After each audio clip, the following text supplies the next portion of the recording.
اور دعا ایک وسیلے کے ساتھ کی، وسیلہ شخصی نہیں، کسی نبی کا وسیلہ نہیں، کسی ولی کا وسیلہ نہیں، صرف 3 وسیلے جائز ہیں، مشروع ہیں۔ ایک اللہ تعالیٰ کو وسیلہ پیش کرنا اس کی ذات اور صفات کا، اس کے پیارے پیارے نام۔ دوسرا وسیلہ پیش کرنا اپنے اعمال کا، اپنی نیکیوں کا۔ اور تیسرا وسیلہ پیش کرنا کسی نیک بزرگ کی دعا کا، کسی سے کہا جائے میرے لیے دعا کر دی، ہر کس و ناکس سے نہیں، جو ملتا ہے دعا کر دو، جو ملتا ہے دعا کر دو، کسی نیک صالح انسان سے دعا کا تقاضا کیا جائے، وہ دعا کرے، اللہ تعالیٰ قبول کر لے، یہ دعا کا وسیلہ بھی مشروع وسیلہ۔ باقی شخصی وسیلہ بدعت ہے، یہ اعتقادی بدعت۔ وسیلے میں دعا میں وسیلہ شامل کرو گے، شخصی وسیلہ، وہ دعا مردود ہے، وہ قابل قبول نہیں۔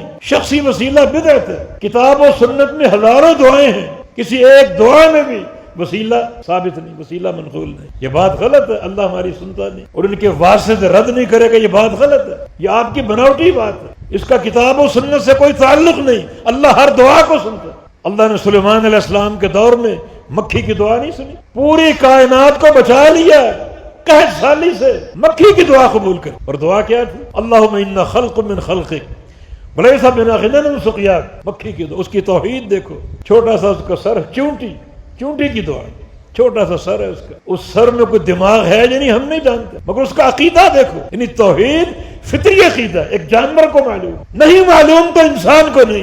لاکھوں درگاہیں بنا رکھی ہیں، شرک کے اڈے بنا رکھے ہیں، اور اس کو حیا نہیں آتا۔ اللہ کی ذات میں، ربوبیت میں، الوہیت میں، اسماء و صفات میں، افعال میں شرک در شرک کا مرتکب۔ اور چونٹی، حدیث میں اس کی جو حیت قضائی وہ بھی محفوظ، چونٹی الٹی ہو چکی کمر کے بل، رافعۃ ببعض قوائم الی السماء، اس کے چھوٹے چھوٹے ہاتھ پاؤں تھے، ان کو آسمان کی طرف کھڑے کیے ہوئے۔ چونٹی کو معلوم مجھ پر مشکل آئے گی، مشکل کشا اوپر ہے، نیچے نہیں۔ یہ تو انسان کی بدعقیدگی اور عقیدے کی نحوست ہے۔ لوگ مرتے ہیں، اپنے ہاتھ سے غسل دیتے ہیں، اپنے ہاتھ سے جنازے پڑھتے ہیں، اپنے ہاتھ سے قبر کھودتے ہیں، اپنے ہاتھ سے منو مٹی کے نیچے دباتے ہیں، اور پھر کہتے ہیں اب تو ہمارا مشکل کچھ۔ یہ انسان حماقت، بے وقوف، اتنا شرک ہوگا عقل نہیں ہوگی، وہاں حماقت ہی حماقت ہوگی۔ چونٹی کو معلوم ہے میرا مشکل کشا اوپر، الٹی لیٹی ہوئی، ہاتھ پاؤں اوپر اٹھائے ہوئے، اور دعا بغیر کسی وسیلے واسطے کہ اے اللہ انا خلق من خلقک،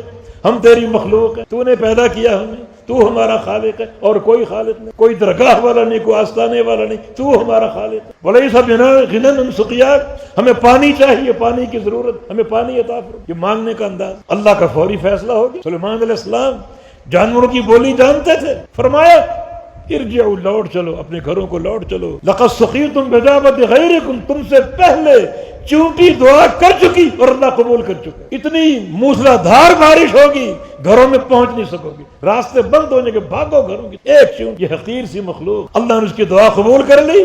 انسانوں کو، جنوں کو، درندوں کو، پرندوں چرندوں کو، سب سے اللہ تعالیٰ نے سب کو تباہ ہونے سے بچا لی، ایک چونٹی کی دعا۔ یہ واسطے وسیلے کہ ہماری سنتا نہیں اور ان کی موڑتا نہیں، بالکل خلاف عقیدہ، عقیدہ صحیحہ سے بغاوت ہے۔